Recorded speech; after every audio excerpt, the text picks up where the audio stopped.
কলকাতা টিভিতে আপনাদের সকলকে স্বাগত। আপনাদের সঙ্গে রয়েছে আমি অঙ্কুর। শুরু করছি 4টে 4 দিক। এই মুহূর্তের গুরুত্বপূর্ণ খবর, বসিরহাটে বামেদের কর্মসূচি। এর আগে আপনারা জানেন বামেদের সিপিএম এর যুব সংগঠন ডিওয়াইএফআই এর রাজ্য সম্পাদক মীনাক্ষী মুখোপাধ্যায় এর আগেও সন্দেশখালীতে পৌঁছে গিয়েছিলেন প্রশাসনের চোখে ধুলো দিয়ে। আজকে ডিওয়াইএফআই এর পক্ষ থেকে আজকে এসপি অফিস কর্মসূচি এবং এসপি অফিস ঘেরাও অভিযানে এই মুহূর্তে ধুন্ধুমার পরিস্থিতি তৈরি হয়েছে। সেখানে আপনারা দেখতে পাচ্ছেন ডিওয়াইএফআই এর কর্মী সমর্থকরা সেখানে এসপি অফিসের দিকে এগিয়ে গেলে তাদেরকে সেখানে মাঝপথে আটকে দেয় পুলিশ, এবং সেই সময় তারা ওই এলাকাতে যেখানে তাদের আটকে দেওয়া হয় সেখানে রাস্তার ওপর বসে পড়েন। এই মুহূর্তে সেখানে পুলিশের সামনেই বসে পড়েছেন ডিওয়াইএফআই এর কর্মী সমর্থকরা। সেখানে মীনাক্ষী মুখোপাধ্যায়ও রয়েছেন। বসিরহাটে এসপি অফিসের সামনে বামেদের সিপিএম এর যুব সংগঠন ডিওয়াইএফআই এর কর্মসূচি, যে কর্মসূচিকে কেন্দ্র করে উত্তেজনা ছড়িয়েছে, পুলিশ সরিয়ে দেয় বামেদের কর্মী সমর্থকদের। আমাদের সঙ্গে রয়েছেন আমাদের প্রতিনিধি সঞ্জিত চক্রবর্তী। সঞ্জিত, এই মুহূর্তে কি পরিস্থিতি?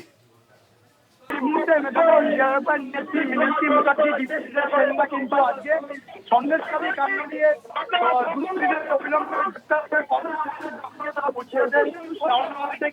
বিশেষ করে তোমার বসিয়ে এসপি অফিসের সামনে তারা উঠেছেন দেবে বলে এসেছিল, কিন্তু পুলিশে বাধার মুখে পড়েছে তারা রাস্তার উপরে, অর্থাৎ জাতীয় সড়ক 312 যে সংগ্রামপুর যে রাস্তার সীমান্ত রোড, সেই রাস্তার উপরে বসে পড়েছে মীনাক্ষী যে নেত্রী মীনাক্ষী মুখার্জি সহ একাধিক নেতৃত্ব।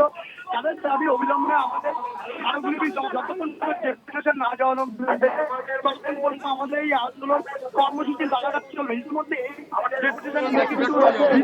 কখন গিয়েছিল এই ডিওয়াইএফআই এর কর্মী সমর্থকরা, কখন যান এসপি অফিসের সামনে? প্রায়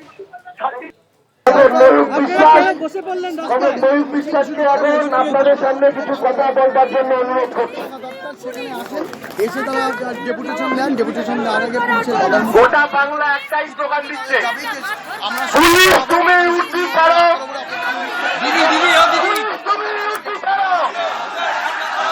এরা গুন্ডা দেখলে প্রেমীদের তলায় লুকায়।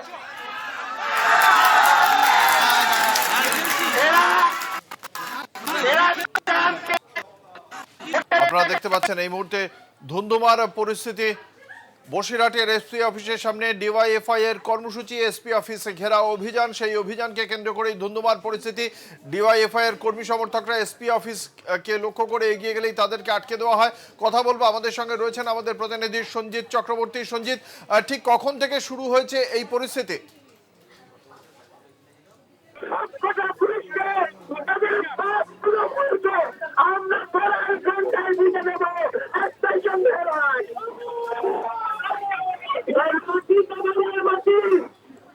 আপনাদের সঞ্জিত, তুমি শুনতে পাচ্ছ? ফের বসিরহাটে মীনাক্ষী মুখোপাধ্যায়, এর আগে সন্দেশখালীতে যখন মীনাক্ষী মুখোপাধ্যায় গিয়েছিলেন সেই সময় প্রশাসনের চোখে ধুলো দিয়েই তিনি তার কর্মসূচি সফল করেন, কিন্তু এবার বসিরহাটের এসপি অফিস ঘেরাও কর্মসূচি থাকার সময় মাঝপথেই আটকে দেওয়া হয় তাদের। আমি যেটা জানতে চাইবো সঞ্জিত, কতক্ষণ থেকে শুরু হয়েছে এই ধুন্ধুমার পরিস্থিতি? এসপি অফিস থেকে কত দূরে আটকে দেওয়া হয়েছে বাম কর্মী সমর্থকদের? প্রায় 20 মিটার দূরে তাকে এখানে বাসের ব্যারিকেড করে পুলিশ থেকে বিশাল পুলিশ বাহিনী মীনাক্ষী মুখার্জি সহ একাধিক যেসব ব্যক্তি আছে তাদেরকে আটকে দেয়। কিন্তু সেই কিছুক্ষণের মধ্যে ধুন্ধুমার পরিস্থিতি, পুলিশের সঙ্গে তাদের ধস্তাধস্তি ছিল। বাসের ব্যারিকেডের উপরে তারা উঠে পড়ে নেতা নেত্রী কর্মী সমর্থকরা রীতিমতো 312 জাতীয় সড়ক, অর্থাৎ বসিরহাটের সংগ্রামপুর যে তেঁতুলিয়া রোড রয়েছে তার উপরে তারা রাস্তার উপরে বসে বিক্ষোভ দেখাচ্ছে। তাদের দাবি হচ্ছে শান্তিপূর্ণভাবে স্মারকলিপি জমা দেবো, যতক্ষণ পর্যন্ত না আমাদের স্মারকলিপি জমা দেবো তখন আমাদের এই অবস্থান বিক্ষোভ চলবে। রীতিমতো রাস্তার উপরে মাইক বেঁধে এবং অবস্থান বিক্ষোভ হয়েছে তাদের যাবে অবিলম্বে আমাদের এই ডেপুটেশন নিতে হবে। ইতিমধ্যে কিন্তু বাহিনী একদিকে আমাদের রয়েছে সম্মান চর্চা মহিলা পুলিশ বাহিনী একাধিক পুলিশ আধিকারিকরা ঘটনাস্থল রয়েছে। স্বয়ং উত্তর চব্বিশ পরগনা জেলার যে অতিরিক্ত পুলিশ সুপার তাপস ঘোষ রয়েছেন, একাধিক নেতৃত্ব তারা ঘটনাস্থলে রয়েছে।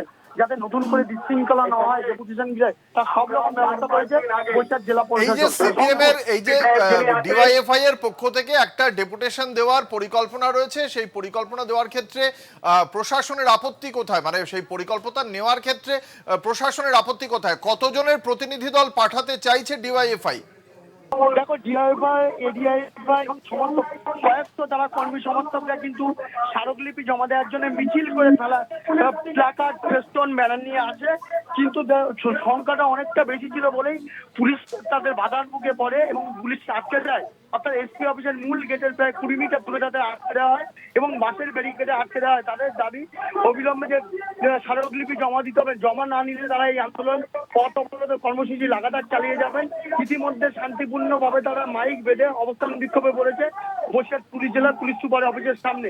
অঙ্কুর, এখনো অবধি সেই আমরা দেখতে পাচ্ছি যথেষ্ট ধুন্ধুমার পরিস্থিতি হয়ে রয়েছে। এখনো পর্যন্ত প্রশাসনের পক্ষ থেকে কি কোনো প্রস্তাব দেওয়া হয়েছে যে 4 জন বা 5 জনের প্রতিনিধি দল যদি আসে তাহলে বসিরহাট পুলিশ জেলার পুলিশ সুপার তিনি এই ডিওয়াইএফআই এর কর্মী সমর্থকদের কাছ থেকে তাদের দেওয়া সেই স্মারকলিপি গ্রহণ করবেন? এমন কোনো প্রস্তাব কি এখনো প্রশাসনের পক্ষ থেকে গেছে?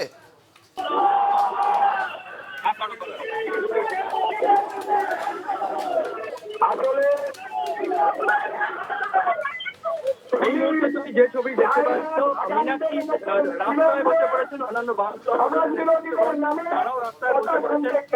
তাদের তরফে না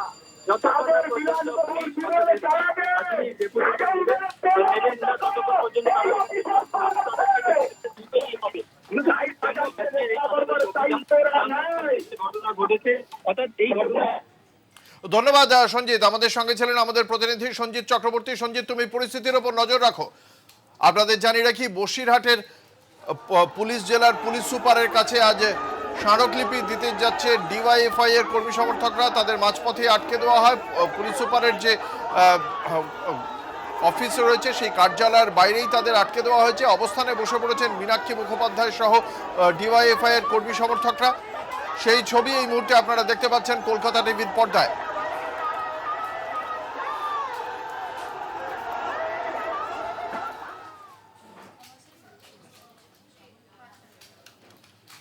নিয়ে নেব একটা ছোট্ট বিরতি, বিরতির পর ফিরে আসছি, সঙ্গে থাকুন। কুণাল ঘোষের একের পর এক টুইট, তৃণমূল কংগ্রেসের অন্দরে যে সমস্যা, সেই সমস্যা নিয়ে জল্পনা এখনো অবধি জারি রয়েছে। কুণাল ঘোষের সাম্প্রতিকতম যে বক্তব্য তা আবারও কার্যত বিস্ফোরণ এই রাজনৈতিক জল্পনার ক্ষেত্রে। তার কারণ তিনি বলেছেন উত্তর কলকাতা লোকসভা কেন্দ্রে মহিলা প্রার্থী দেওয়া হোক। সেক্ষেত্রে তার বক্তব্য শশী পাঁজার নাম উল্লেখ করেছেন তিনি। এই মুহূর্তে উত্তর কলকাতা লোকসভা কেন্দ্রের সুদীপ বন্দ্যোপাধ্যায় প্রার্থী, তিনি লোকসভার মুখ্য সচেতকও বটে তৃণমূল কংগ্রেসের পক্ষ থেকে। সেখানে শশী পাঁজার নাম করেছেন কুণাল ঘোষ। বিশদে জানবো, আমাদের সঙ্গে রয়েছেন আমাদের বিশেষ প্রতিনিধি দেবজ্যোতি ঘোষ। ঠিক কি কারণে শশী পাঁজার নাম উল্লেখ করেছেন কুণাল ঘোষ? দেখো অঙ্কুর, কুণাল ঘোষ যে বক্তব্য রেখেছেন সেখানে তিনি ব্যাখ্যা করেছেন স্বাধীনতার পর থেকে এই উত্তর কলকাতা কোনোদিন মহিলা সাংসদ পায়নি এবং সেখানে কিন্তু বারবারই কিন্তু পুরুষ সাংসদ হয়েছেন এবং সর্বশেষ যে সাংসদ রয়েছেন তার 78 বছর বয়স এবং তাকে তিনি এই মুহূর্তে তৃণমূল কংগ্রেসের সাংসদ, সেই সাংসদকে পরিবর্তন করে তিনি শশী পাঁজার নাম বলেছেন। অত্যন্ত জনপ্রিয় উত্তর কলকাতার তিনি নেত্রী, তৃণমূল কংগ্রেসের তিনি স্পোক্স পারসন এবং গুরুত্বপূর্ণ দপ্তরের মন্ত্রী রয়েছেন। সেই জায়গাতেই শশী পাঁজার নামকে তিনি সামনে এনেছেন এবং সেখানেও কিন্তু তীব্র কটাক্ষ করেছেন। তার সুদীপ বন্দ্যোপাধ্যায়ের পত্নীর নাম যখন উঠেছিল যে নয়না বন্দ্যোপাধ্যায়কে যদি প্রার্থী করা হয় তাহলে আপনি কি বলবেন, তখন তিনি বলেছেন যে নয়না বন্দ্যোপাধ্যায় সম্বন্ধে তিনি তীব্র কটাক্ষ করেছেন এবং সেই জায়গাতেও তিনি বলেছেন শশী পাঁজা অত্যন্ত জনপ্রিয় নেত্রী, তাকে প্রয়োজনে দল প্রার্থী করুক, তবে দল প্রার্থী করার পরে তিনি যাকেই প্রার্থী করা হবে তার পক্ষে তিনি নির্বাচনী প্রচার শুরু করবেন। এবং অত্যন্ত গুরুত্বপূর্ণ এবং বিস্ফোরক মন্তব্য আজকে কুণাল ঘোষ আরো একটি বিষয় নিয়ে করেছেন এবং যেটা তিনি জানিয়েছেন যে তাপস রায় তাকে 10ই জানুয়ারি তাপস রায়ের বাড়িতে যখন ইডি তদন্ত করতে এসেছিল তার আগেই তাপস রায় বলেছিলেন যে সুদীপ বন্দ্যোপাধ্যায় কেন্দ্রীয় এজেন্সিকে আমার বাড়িতে পাঠাবে, সেই জন্য বিজেপির সঙ্গে চক্রান্ত করছেন। এই যে কুণাল এত কথা বলছেন, সুদীপ বন্দ্যোপাধ্যায় লোকসভায় দলের মুখ্য সচেতক সাংসদকে তাঁরই কেন্দ্র থেকে সরিয়ে অন্য একজন, হয়তো তিনিও গুরুত্বপূর্ণ, কিন্তু অন্যের এই কে প্রার্থী হবে সেই বিষয়ে কুণাল ঘোষ এই মুহূর্তে দলের কেউ নন। তিনি নিজেই সমস্ত পদ ছেড়ে দিয়েছেন। তারপরে 2-3 দিন ধরে এই ঘটনাটা চলছে, তারপরেও দল একেবারে নীরব। দল কুণালকে সমর্থন করছেন না সুদীপ বন্দ্যোপাধ্যায়কে সমর্থন করছেন? তৃণমূল সূত্রে কি খবর? দল এখনো পর্যন্ত চুপ রয়েছেন, তবে আমরা যেটুকু সূত্র মারফত জানতে পারছি যে কুণাল ঘোষ যে পদত্যাগ করেছিলেন, দল এখনো পর্যন্ত সেই পদত্যাগপত্র গ্রহণ করেননি, বা সেই পদত্যাগপত্র এখনো পর্যন্ত গ্রহণ হয়নি। সেই জায়গাতে আজকে কুণাল ঘোষ যে সাংবাদিক সম্মেলন করছেন, সেখানে তিনি পরিষ্কার করে বলছেন যে তিনি দলের একজন কর্মী হিসেবে এই দাবি করছেন, এবং দলের তিনি কোনো পদাধিকার নন এবং মুখপাত্র নন। এবং সেই জায়গাতে তৃণমূল কংগ্রেসের সর্বোচ্চ নেতৃত্ব এখনো পর্যন্ত কোনো মন্তব্য করেনি। দলের এই যে নীরবতা, কোনো মন্তব্য করছে না, এই নীরবতাকে কিভাবে ব্যাখ্যা করছে রাজনৈতিক মহল? দেখো, রাজনৈতিক মহলের ব্যাখ্যা কিন্তু বিভিন্ন রাজনৈতিক দল বিভিন্ন কথা বলছেন, কারণ ইতিমধ্যেই কিন্তু একজনের নামে দল বদলের প্রশ্ন দলের মধ্যেই উঠতে শুরু করেছে। সেই জায়গাতে আগামী 4-5 দিন অত্যন্ত গুরুত্বপূর্ণ, সেই জায়গাতেও দল লক্ষ্য রাখছেন। তবে দলের একটা শৃঙ্খলা রক্ষা কমিটি রয়েছে এবং দলের ইন্টেলিজেন্সের একটা স্কোয়াড রয়েছে, সেখানেও কিন্তু বিভিন্ন নেতৃত্বের প্রতি তারা লক্ষ্য রাখছেন। নিশ্চয়ই আগামী 2-1 দিনের মধ্যে এই যে বিষয়টি চলছে, দ্বৈরথ চলছে, সেই দ্বৈরথের একটা নিষ্পত্তি নিশ্চিত হবে, যে দল আবার সুদীপ বন্দ্যোপাধ্যায়কে প্রার্থী করবেন, নাকি যেভাবে উত্তর কলকাতার দুজন গুরুত্বপূর্ণ নেতৃত্ব কুণাল ঘোষ এবং তাপস রায়ের মতো গুরুত্বপূর্ণ নেতৃত্ব, যার উত্তর কলকাতা থেকে রাজনৈতিক উত্থান, এবং তিনি একাধিকবার চৌরঙ্গি এছাড়াও বড়বাজার থেকে তিনি সাংসদ বিধায়ক হয়েছিলেন, সেই নেতৃত্বকে গুরুত্ব দেবেন না সুদীপ বন্দ্যোপাধ্যায়ের মতো বলছেন 78 বছরের একজন সাংসদকে গুরুত্ব দেবেন, তা কিন্তু তার জন্য আরো 4-5 দিন অপেক্ষা করতে হবে। ধন্যবাদ। আমাদের সঙ্গে ছিলেন আমাদের বিশেষ প্রতিনিধি দেবজ্যোতি ঘোষ।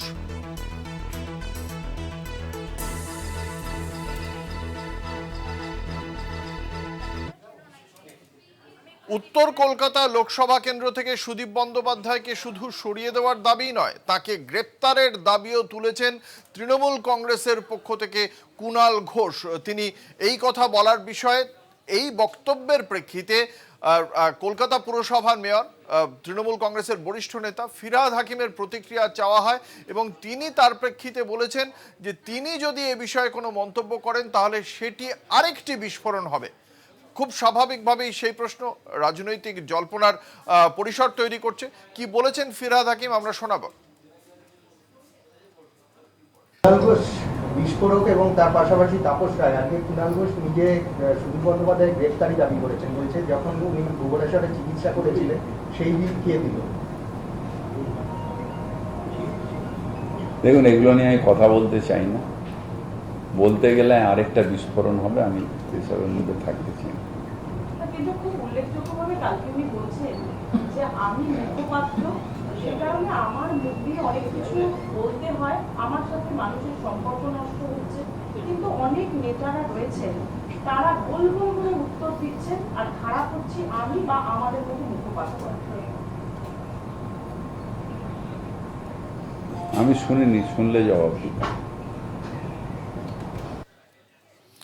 আমরা কথা বলবো আমাদের সঙ্গে রয়েছেন আমাদের প্রতিনিধি দুর্গাদাস বন্দ্যোপাধ্যায়। যেটা জানতে চাইবো, এই যে তিনি বললে, এই প্রসঙ্গে তিনি মন্তব্য করলে আরেকটা বিস্ফোরণ হবে, এই যে বক্তব্য রাখছেন রাজ্যের মন্ত্রী তথা কলকাতা পুরসভার মেয়র ফিরহাদ হাকিম, তার কথা থেকে কিসের ইঙ্গিত পাচ্ছে রাজনৈতিক মহল? দেখো, তুমি জানো যে বেশ কয়েকদিন ধরেই কুণাল ঘোষকে নিয়ে একটা দলের অন্দরের টানাপোড়েন চলছে, এবং ইতিমধ্যে কুণাল ঘোষ তার দলীয় বিভিন্ন পদ থেকে সরে দাঁড়িয়েছেন, সেটা ঘোষণাও করেছেন।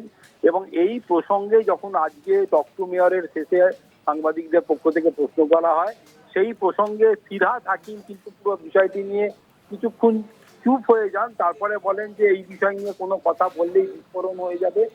প্রসঙ্গত বলে রাখি কেন এটা বললেন, এই প্রশ্ন উঠছে সেই কারণে যে ইতিমধ্যেই দলের অন্দরে দুটো ভাগে বিভক্ত বিষয় লক্ষ্য করা যাচ্ছে। একদিকে যেমন যুবদেরকে প্রাধান্য দেওয়ার বিষয়টার দিকে চলছে, অন্যদিকে মুখ্যমন্ত্রী মমতা বন্দ্যোপাধ্যায় অর্থাৎ মাদার তৃণমূল কংগ্রেস যেটা বলতে যেটাকে বোঝায়, তার মধ্যে একটা ফিকশন লক্ষ্য করা যাচ্ছে। এবং সেই ফিকশনের সঙ্গে যে বা যারা যারা যুক্ত রয়েছে অর্থাৎ একদিকে যেমন ফিরাজ হাকিম থেকে শুরু করে মলয় ঘটক থেকে শুরু করে তাপস রায় থেকে শুরু করে সুদীপ বন্দ্যোপাধ্যায় থেকে শুরু করে এদের একটা বড় অংশের বয়োজ্যেষ্ঠদের গ্রুপ রয়েছে।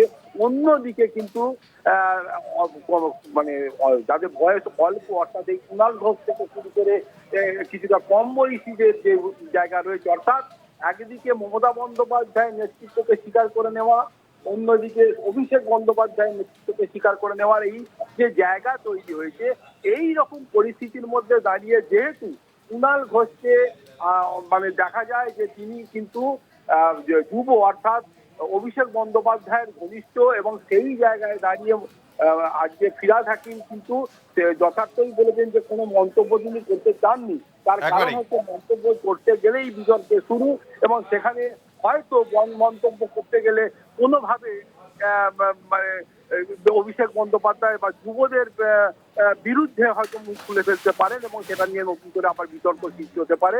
তাই বিতর্ক এড়াবার জন্যই তিনি এই যা বলেন যে আমি মুখ খুলবো না, মুখ খুললে আবার বিস্ফোরণ হতে পারে। ধন্যবাদ। আমাদের সঙ্গে ছিলেন আমাদের প্রতিনিধি দুর্গাদাস বন্দ্যোপাধ্যায়। কি বলেছেন ফিরাদ হাকিম আমরা আরো একবার শোনাবো দর্শকদের।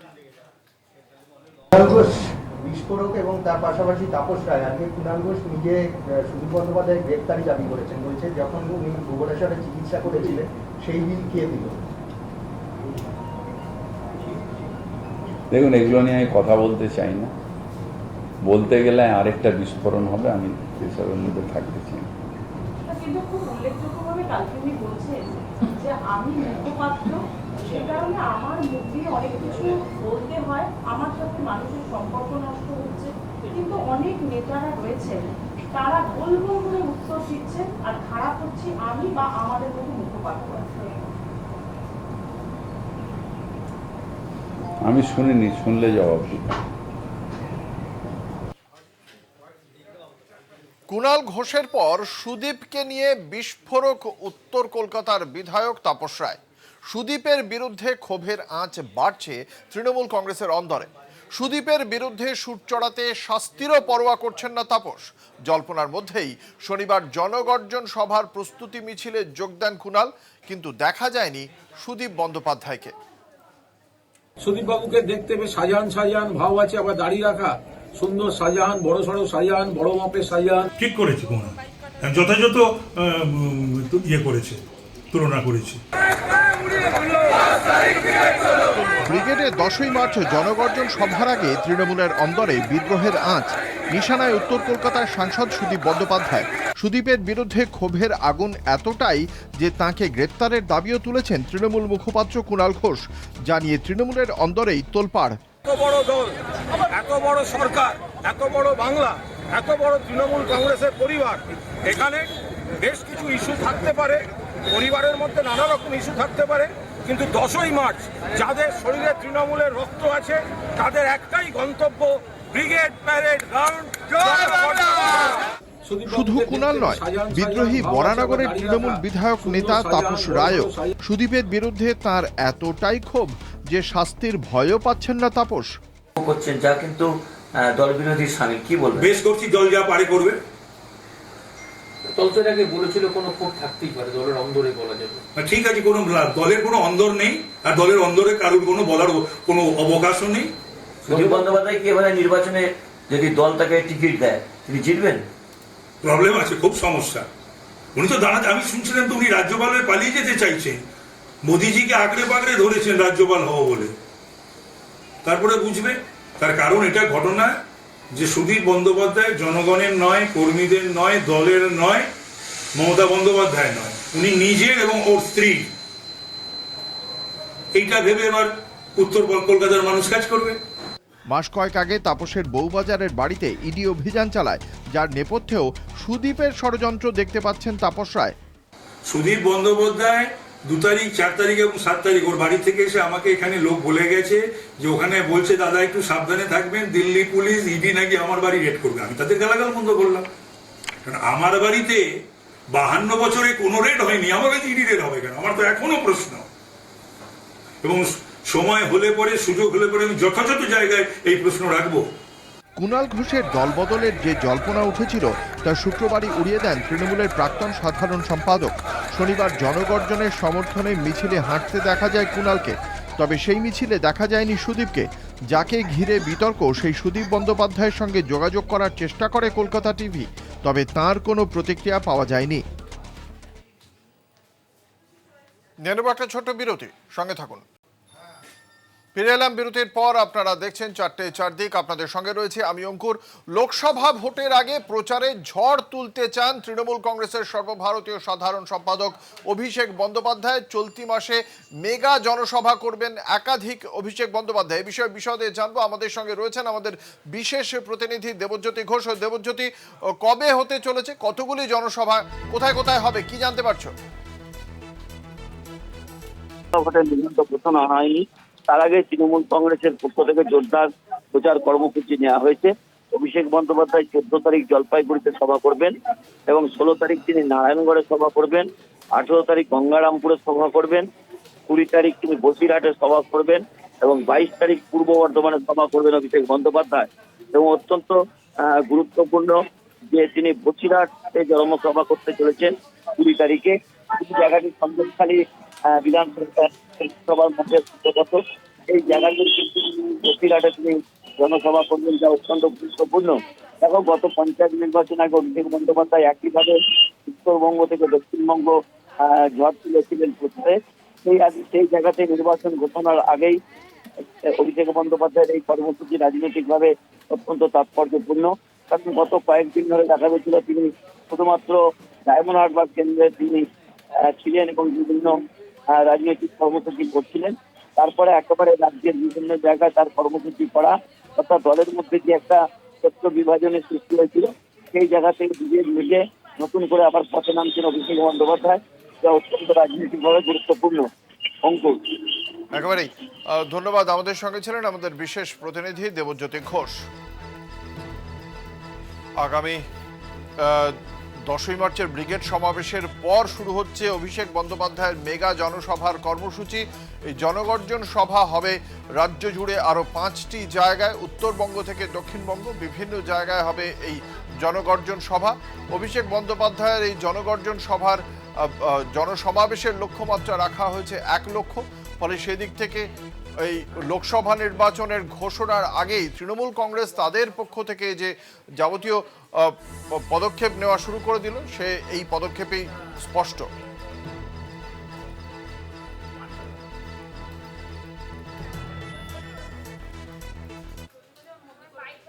হুগলির পর নদিয়া, নরেন্দ্র মোদীর মুখে ফের সন্দেশখালী।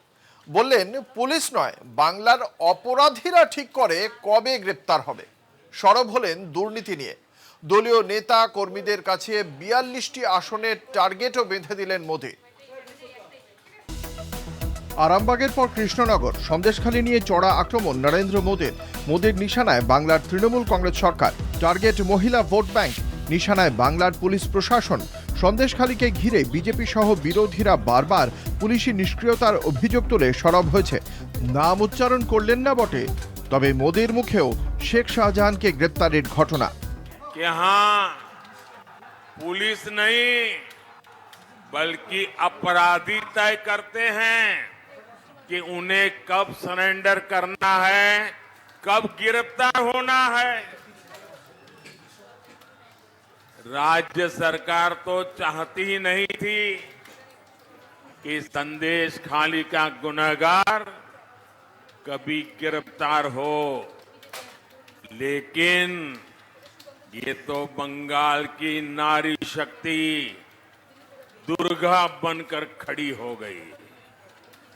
भाजपा का एक एक कार्यकर्ता उनके साथ खड़ा हो गया। 100 দিনের কাজে বাংলার বঞ্চনা নিয়ে ভোটের আগে সুর চড়িয়েছে তৃণমূল। বাংলার প্রায় 60 লক্ষ শ্রমিককে বকেয়া টাকা মিটিয়ে দেওয়ার ঘোষণায় চাপে পড়েছে বিজেপি। পাল্টা কেন্দ্রীয় প্রকল্পের টাকা নিয়ে 9-6 অভিযোগ তুলছে বিজেপি। मोदीर मुखेও स्कीम बनाम स्कैम। केंद्र सरकार की योजना पर अपना स्टिकर लगाएं और हर स्कीम को जरा देशवासी भी सुन ले। ये बंगाल की क्या पहचान बन गई है?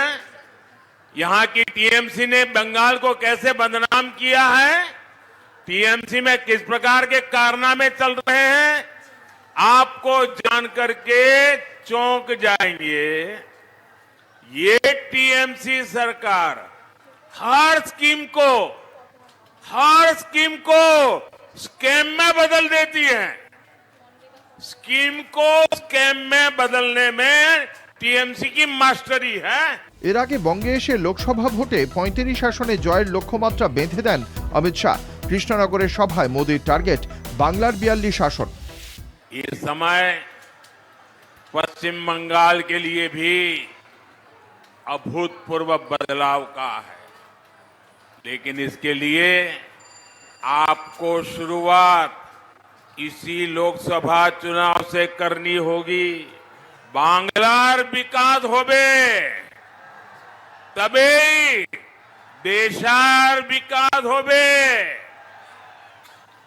इसलिए इस बार 42 की 42 सीटों पर कमल खिलना चाहिए। এদিন কৃষ্ণনগরে সভা শুরুর আগে চৈতন্যদেবকে প্রণাম জানিয়ে হরে কৃষ্ণ বলে সভা শুরু করেন নরেন্দ্র মোদী। সুবল মজুমদারের রিপোর্ট, কলকাতা টিভি। সন্দেশখালী দুর্নীতি নিয়ে আক্রমণ থেকে 42টি সিট পাওয়ার চ্যালেঞ্জ। নরেন্দ্র মোদীর একাধিক চ্যালেঞ্জের প্রেক্ষিতে কি বলছে তৃণমূল কংগ্রেস? তৃণমূল কংগ্রেসের মুখপাত্র শান্তনু সেনের বক্তব্য শোনাবো আমরা। অপশনের কথা বলছেন ভারতবর্ষের প্রধানমন্ত্রী নরেন্দ্র মোদী। এই মুহূর্তে ভারতবর্ষের সবথেকে বড় ফাইন্যান্সিয়াল স্ক্যাম হচ্ছে মোদি আদানি স্ক্যাম, যার পরিমাণ $120 বিলিয়ন। নরেন্দ্র মোদীর বন্ধু নীরব মোদী, ললিত মোদী, মেহুল চোস্কিরা হাজার হাজার কোটি টাকা চুরি করে দেশ থেকে পালিয়ে গেছে। আর তিনি আজকে যার সাথে মঞ্চ শেয়ার করছেন, সেই লোডশেডিংয়ে জেতা বিরোধী দলনেতা শুভেন্দু অধিকারী, সারা পৃথিবীর লোক তাকে প্রকাশ্যে টিভি ক্যামেরায় টাকা নিতে দেখেছে। তার বিরুদ্ধে সিবিআইয়ের এফআইআর নাম আছে, তার এগেনস্টে আলাদা 20টা এফআইআর আছে। প্রধানমন্ত্রীর কি হিম্মত হবে? হেমন্ত বিশ্ব শর্মা, যার বিরুদ্ধে সারদার কেস আছে, যাকে তিনি আসামের মুখ্যমন্ত্রী করেছেন, নারায়ণ রানে, যার বিরুদ্ধে ইডি মানি লন্ডারিংয়ের কেস করছিল, যাকে তিনি কেন্দ্রীয় মন্ত্রিসভার সদস্য করেছেন, বা অজিত পাওয়ার, যার বিরুদ্ধে কয়েকদিন আগে মহারাষ্ট্রে গিয়ে অভিযোগ করে আসার পর তাকে সরকারে নিয়েছে, মহারাষ্ট্রের উপমুখ্যমন্ত্রী করেছেন। এদের বিরুদ্ধে পদক্ষেপ নেওয়ার ক্ষমতা কি প্রধানমন্ত্রীর হবে? আপাদমস্তক দুর্নীতিতে ডুবে থাকা ভারতীয় জনতা পার্টির সর্বেসর্বা নরেন্দ্র মোদী মুখে দুর্নীতির কথা মানায় না। মোদির দুর্নীতি তোপ। কেন্দ্রের প্রকল্পে নিজেদের স্টিকার দেওয়ার চেষ্টা রাজ্যের। সব স্কিমকে স্ক্যামে পরিণত করতে চায় তৃণমূল কংগ্রেস। এই কাজে তাদের দক্ষতা আছে। তৃণমূল মানে তু ম্যায় और करप्शन। কৃষ্ণনগরের সভায় একাধিক তোপ নরেন্দ্র মোদীর। कोशिश है कि केंद्र सरकार की योजना पर अपना स्टिकर लगाएं और हर स्कीम को जरा देशवासी भी सुन लें। ये बंगाल की क्या पहचान बन गई है, यहां की टीएमसी ने बंगाल को कैसे बदनाम किया है, टीएमसी में किस प्रकार के कारनामे चल रहे हैं, आपको जान करके चौंक जाएंगे। ये टीएमसी सरकार हर स्कीम को स्कैम में बदल देती है। स्कीम को स्कैम में बदलने में टीएमसी की मास्टरी है। अब टीएमसी का मतलब ही बदल गया है। टीएमसी का मतलब है तू मैं, करप्शन ही करप्शन। আপনারা শুনলেন প্রধানমন্ত্রী নরেন্দ্র মোদীর বক্তব্য, যেখানে তিনি দুর্নীতি ইস্যুতে তৃণমূল কংগ্রেসকে বিঁধেছেন। খুব সরাসরি তার বক্তব্য যে তৃণমূল কংগ্রেস কেন্দ্রের দেওয়া বিভিন্ন যে প্রকল্প, সেই প্রকল্পগুলিকে আদতে সেগুলির মাধ্যমেই দুর্নীতি করে যাচ্ছে তৃণমূল কংগ্রেস। প্রকল্পের নাম বদলে দিয়ে নিজেদের নামে চালাতে চায় তারা। তাছাড়া সেই প্রকল্পের টাকাও তারা নিতে চায়। গতকাল আরামবাগে দাঁড়িয়েও কেন্দ্রীয় প্রকল্প নিয়ে একই অভিযোগ করেছিলেন প্রধানমন্ত্রী নরেন্দ্র মোদী। এবং আজকে টিএমসির যে অধ্যক্ষর তৃণমূল কংগ্রেসের যে টিএমসি, এই তিনটিকে তিনি আরেকটা নতুন ব্যাখ্যা করেছেন।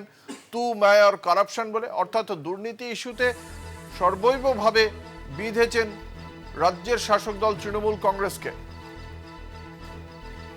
এই দুর্নীতি নিয়ে প্রধানমন্ত্রীর অভিযোগের প্রেক্ষিতে কি বলেছেন কলকাতা পুরসভার মেয়র তথা রাজ্যের মন্ত্রী ফিরহাদ হাকিম, আমরা শোনাবো।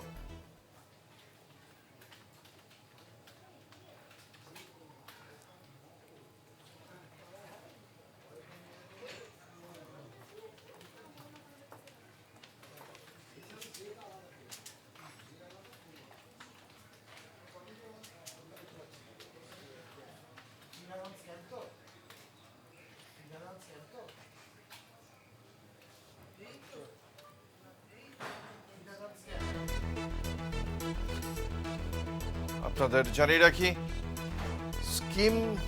কেন্দ্রীয় স্কিমকে স্ক্যামে পরিণত করে তৃণমূল কংগ্রেস। প্রধানমন্ত্রী নরেন্দ্র মোদীর এই অভিযোগ, পাশাপাশি তৃণমূল মানে তু ম্যা অর কারাপশন, এমনটাই কটাক্ষ ছুঁড়ে দিয়েছেন রাজ্যের শাসক দলের উদ্দেশ্যে প্রধানমন্ত্রী নরেন্দ্র মোদী।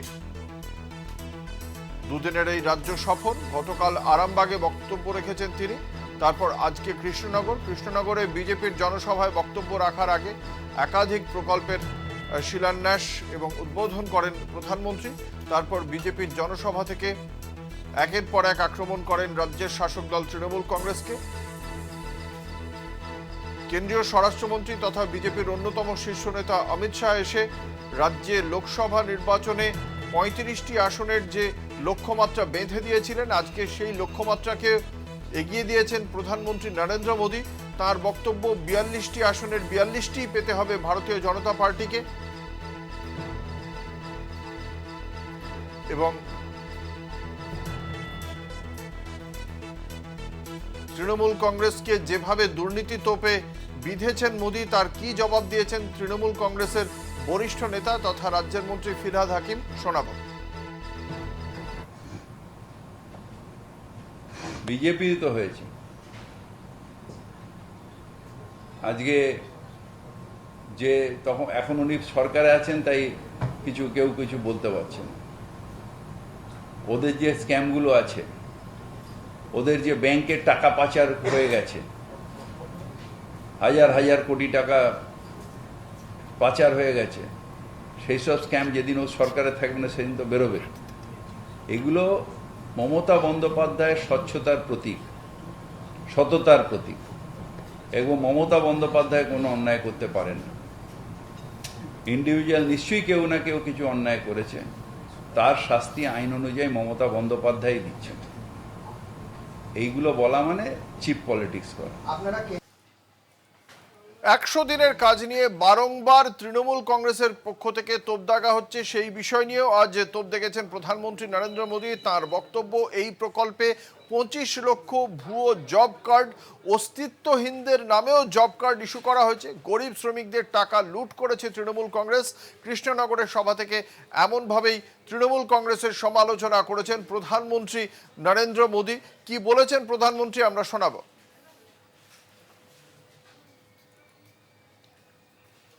मनरेगा में 25 लाख फर्जी मनरेगा जॉब कार्ड बनाए गए। जो पैदा नहीं हुआ था उसका कार्ड बना दिया।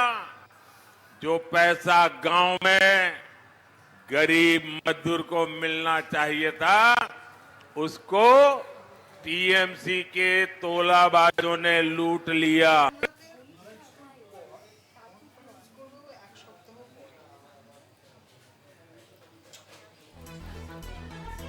পাল্টা কি বলেছেন তৃণমূল কংগ্রেসের পক্ষ থেকে গুরুত্বপূর্ণ নেত্রী এবং রাজ্যের মন্ত্রী শশী পাঁজা, শোনাবো।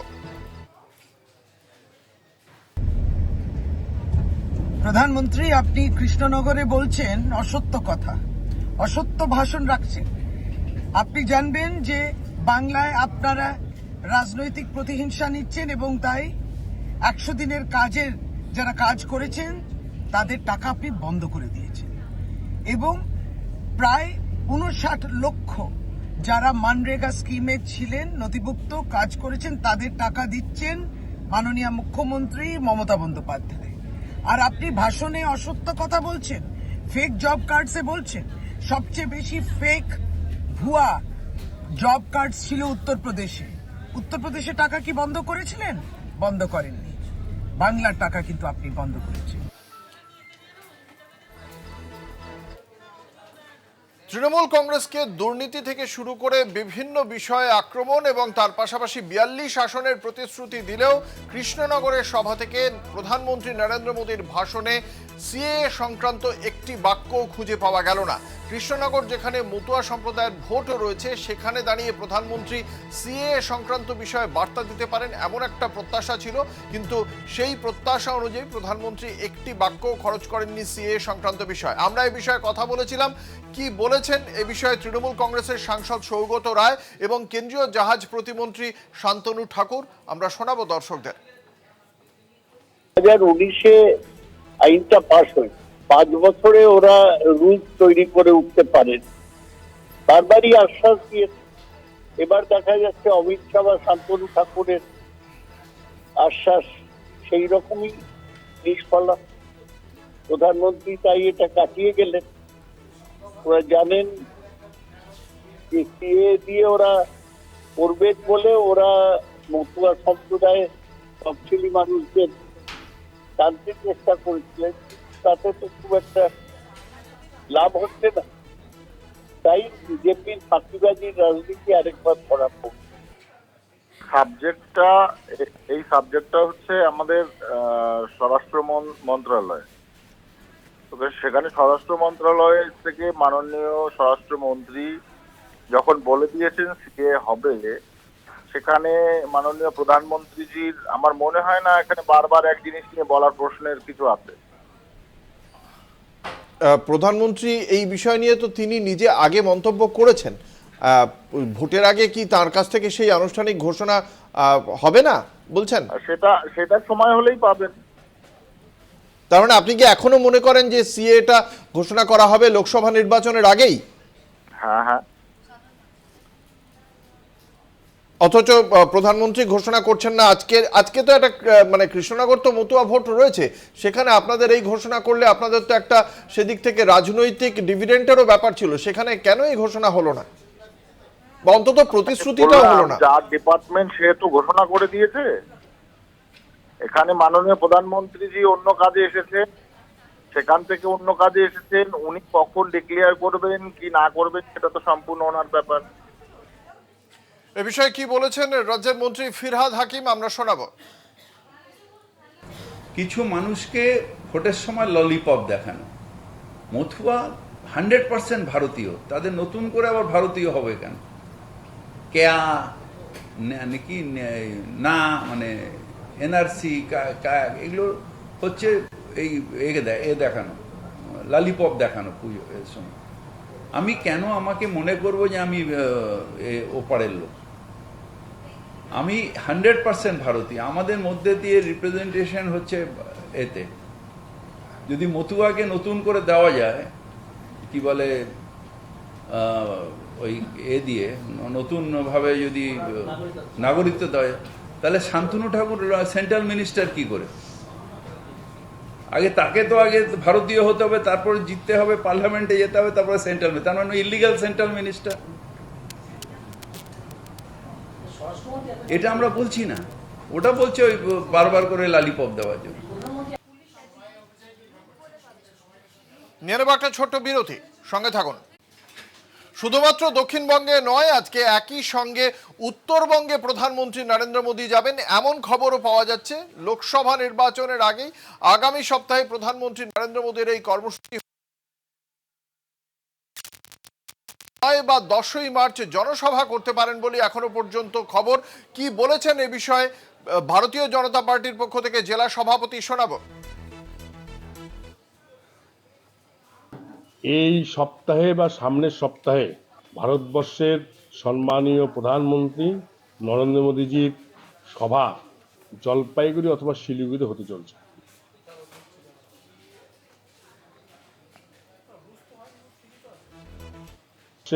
সম্মানীয় এই সপ্তাহে বা সামনের সপ্তাহে ভারতবর্ষের সম্মানীয় প্রধানমন্ত্রী নরেন্দ্র মোদীজির সভা জলপাইগুড়ি অথবা শিলিগুড়িতে হতে চলছে। তৃণমূল এবং বিজেপির বিভিন্ন কর্মসূচির কথা আপনাদের জানালাম। এই মুহূর্তে একেবারে সরাসরি চলে যাব উত্তর 24 পরগনার বসিরহাটে। সেখানে বামেদের কর্মসূচি, সিপিএম এর যুব সংগঠন ডিওয়াইএফআই এর আজ বসিরহাট পুলিশ জেলার যে কার্যালয়, পুলিশ সুপারের যে কার্যালয়, সেই কার্যালয় ঘেরাও অভিযান, যেখানে রয়েছেন ডিওয়াইএফআই এর রাজ্য সম্পাদক মীনাক্ষী মুখোপাধ্যায়, এবং সেখানে পুলিশ তাদের যে কার্যালয় রয়েছে পুলিশ সুপারের, সেই কার্যালয়ের বেশ খানিকটা আগেই তাদের আটকে দেয়। অবস্থান বিক্ষোভ চলছে ডিওয়াইএফআই এর কর্মী সমর্থকদের পক্ষ থেকে। এই মুহূর্তে এলাকায় যথেষ্ট ধুন্ধুমার পরিস্থিতি আপনারা দেখতে পাচ্ছেন। পুলিশ সেখানে বাঁশের ব্যারিকেড করে রেখেছে, সেই ব্যারিকেডের আগেই তাদেরকে আটকে দেওয়া হয়, তাদেরকে ঠেলে সরিয়ে দেওয়া হয় সেই এলাকা থেকে। আমাদের সঙ্গে রয়েছেন আমাদের প্রতিনিধি সঞ্জিত চক্রবর্তী, সরাসরি চলে যাব সেখানে। সঞ্জিত, এই মুহূর্তে কি পরিস্থিতি? দেখো, এই মুহূর্তে মীনাক্ষী মুখার্জি সহ 5 জনের প্রতিনিধি দল পুলিশ সুপারে এসপির কাছে ডেপুটেশন দিচ্ছে, কিন্তু ঠিক অন্য প্রান্তে একেবারে যে জাতীয় সড়ক 312 রাস্তার উপরে কিন্তু তারা অবস্থান বিক্ষোভে পড়েছে, রীতিমতো অবরুদ্ধ হয়ে পড়েছে। একমাত্র তাদের অবস্থান বিক্ষোভ চলবে। তারা জানাচ্ছেন যে সন্দেশখালী কাণ্ডে যারা অবিলম্বে আরও যারা তাদের গ্রেপ্তার করে কঠিন শাস্তি দিতে হবে, এই দাবি। পাশাপাশি সন্দেশখালী নারী নির্যাতন সহ একাধিক দাবিতে আজকে তাদের কর্মসূচি ছিল। বসিরহাটের টাউন হল থেকে প্রায় 2 কিলোমিটার পথে ইছামতি ব্রিজ হয়ে একদম সরাসরি পুলিশ সুপারের অফিসের সামনে আসতেই পুলিশের বাধার মুখে পড়ে, এবং পুলিশের বাধার মুখে পড়লে তারা সেখানে মীনাক্ষী মুখার্জি সহ একাধিক নেতৃত্ব রাস্তার উপরে বসে পড়ে। তাদের মূলত দাবি তাদের শান্তিপূর্ণভাবে এই স্মারকলিপি জমা দেওয়ার প্রক্রিয়া করুক, অর্থাৎ পুলিশ তাদেরকে রীতিমতো আটকে দেয়, পুলিশের সঙ্গে তাদের সঙ্গে ধুন্ধুমার পরিস্থিতি হয়। পাশাপাশি তাদেরকে পুলিশি বাধার মুখে পড়তেই তখন কিন্তু পুলিশের যে ব্যারিকেড, যে বাঁশের ব্যারিকেড ছিল, সেই বাঁশের ব্যারিকেডের ওপরে রীতিমতো দীপ্তিদা সেন সহ একাধিক যে সিপিএম নেতৃত্ব তারা উঠে পড়ে এবং তারা স্লোগান দিতে শুরু করে। এখনো পর্যন্ত অবস্থান বিক্ষোভ চলছে। আমি একেবারে সেই ছবিটা তোমাকে দেখানোর চেষ্টা করবো। এই যে রাস্তা পুলিশ সুপারের যে অফিস, এই পুলিশ সুপারের অফিস, ইতিমধ্যে সেখানে 5 জনের প্রতিনিধি দল, অর্থাৎ মীনাক্ষী মুখার্জি সহ 5 জনের প্রতিনিধি দল, তারা কিন্তু স্মারকলিপি দিচ্ছে। ঠিক অন্য প্রান্তে এখান থেকে 20 ফুট দূরে সেখানে অবস্থান বিক্ষোভ করছে, অর্থাৎ নেতাকর্মী সমর্থকরা। তাদের মূলত দাবি যে শান্তিপূর্ণভাবে তাদের এই স্মারকলিপি জমা দিতে হবে। আরও অভিযোগ আছে, সেই অভিযোগ দাবি না মানলে তাদের এই অবস্থান বিক্ষোভ চলবে। ইতিমধ্যে অত্যন্ত গুরুত্বপূর্ণ রাস্তা সংগ্রামপুর তেঁতুলিয়া রোডের যে রাস্তা, সেই রাস্তার উপরে কিন্তু যে এরিয়া পায় যে বামপন্থের নেতৃত্ব আছে, তারা কিন্তু অবস্থান বিক্ষোভে বসেছে, যার কারণে বলে রাস্তা কিন্তু প্রায় অবরুদ্ধ হয়ে পড়েছে, যান চলাচল স্তব্ধ হয়ে পড়েছে। তাদের যে মূলত দাবি, একমাত্র জরুরি পরিষেবা, অ্যাম্বুলেন্স ছাড়া কোনো কিছু ঢুকতে দেওয়া হবে না। ঘটনাস্থলে পুলিশ পিকেট ঘিরে রেখেছে। আমি তোমাকে জানানোর চেষ্টা করবো, বিশাল পুলিশ বাহিনী রয়েছে, কোনো রকমভাবে যাতে অপ্রীতিকর না হয়, বিশৃঙ্খলা না ঘটে, তার জন্য কিন্তু পুলিশ পুরো ব্যারিকেডের মধ্যে তাদেরকে রেখেছে। এবং তাদের মূলত দাবি শান্তিপূর্ণভাবে অবস্থান বিক্ষোভ, পাশাপাশি স্মারকলিপি, একাধিক দাবি রয়েছে। এবং সন্দেশখালী কাণ্ডে যারা এখনো গ্রেপ্তার হয়নি, অবিলম্বে গ্রেপ্তার করে কঠিন শাস্তি দিতে হবে, এই দাবিতে তাদের এই অবস্থান বিক্ষোভ এখনো চালিয়ে যাচ্ছেন। কিন্তু মীনাক্ষী মুখার্জি সহ 5 জনের প্রতিনিধি দল পুলিশ সুপারের কাছে গেছেন, সেখানে স্মারকলিপি জমা দেবেন। অঙ্কুর, যেটা সঞ্জিত তোমার কাছে জানতে চাইবো, সন্দেশখালীর চারপাশে শেখ শাহজাহান ধরা পড়ার পর প্রায় 49টি জায়গায় 144 ধারা জারি করা হয়েছিল। আজকের বামেদের তো কর্মসূচি সেই সন্দেশখালী ইস্যুতেই, সন্দেশখালীর বিষয়টি সম্পর্কেও জেনে নি। 49টি জায়গায় যে 144 ধারা জারি করা হয়েছিল, এই মুহূর্তে প্রশাসনিকভাবে সন্দেশখালী কতটা শান্ত, কতগুলি জায়গা থেকে 144 ধারা প্রত্যাহার করা হয়েছে? দেখো, ইতিমধ্যে তুমি যখন শেখ শাহজাহান গ্রেপ্তার হয়, সেই দিনই কিন্তু নতুন করে 49টা জায়গায় 144 ধারা জারি করা হয়েছে। বিশেষ করে নেজাট এবং সন্দেশখালী থানার একাধিক জায়গায়, সে দ্বীপ অঞ্চলগুলো রয়েছে, জেলাখালী সহ একাধিক দ্বীপ অঞ্চলে কিন্তু বসিরহাট এসপি অফিস কিন্তু 144 ধারার বাইরে রয়েছে। যার কারণে আজকে বামপন্থীরা, বিশেষ করে ডিওয়াইএফআই নেত্রী মীনাক্ষী মুখার্জি সহ তারা মিছিল করে তারা স্মারকলিপি জমা দিয়েছেন।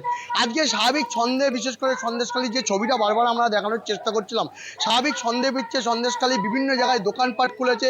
এবং যে অভিযোগ কেন্দ্র রয়েছে বসিরহাট পুলিশ জেলার পক্ষ থেকে, সেখানে বিভিন্ন অভিযোগ কেন্দ্রে যারা মানুষ যাতায়াত করছেন, সেখানে কথা বলছেন, এবং স্কুল কলেজ থেকে শুরু করে বিভিন্ন জায়গায় স্বাভাবিক ছন্দে বিচ্ছে। ওখানকার স্থানীয় বাসিন্দাদের সঙ্গে কথা বলে একটা জিনিস জানার চেষ্টা করছিলাম, যে ওখানে তারা চাইছে শান্তি, অর্থাৎ শান্তি প্রতিষ্ঠা। দেখা যাক সেই শান্তি ফিরে আসে কিনা। আজকে বসিরহাট জেলায় যে ডেপুটেশন দেওয়ার কর্মসূচি, তা কতটা সাফল্যমণ্ডিত হয়। ধন্যবাদ সঞ্জিত। আমাদের সঙ্গে ছিলেন আমাদের প্রতিনিধি সঞ্জিত চক্রবর্তী।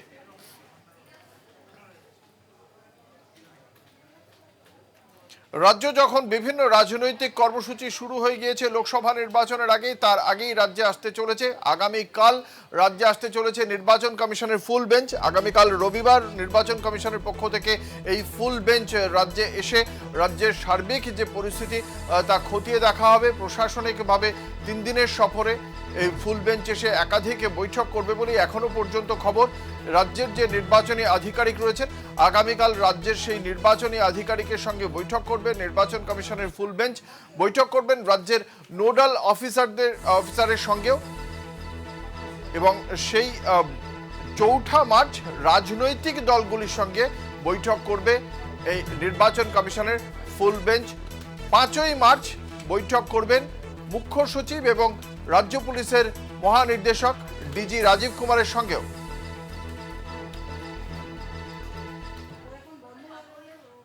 এখন এ পর্যন্তই। দেখতে থাকুন কলকাতা টিভি, রাত দিন 7 দিন।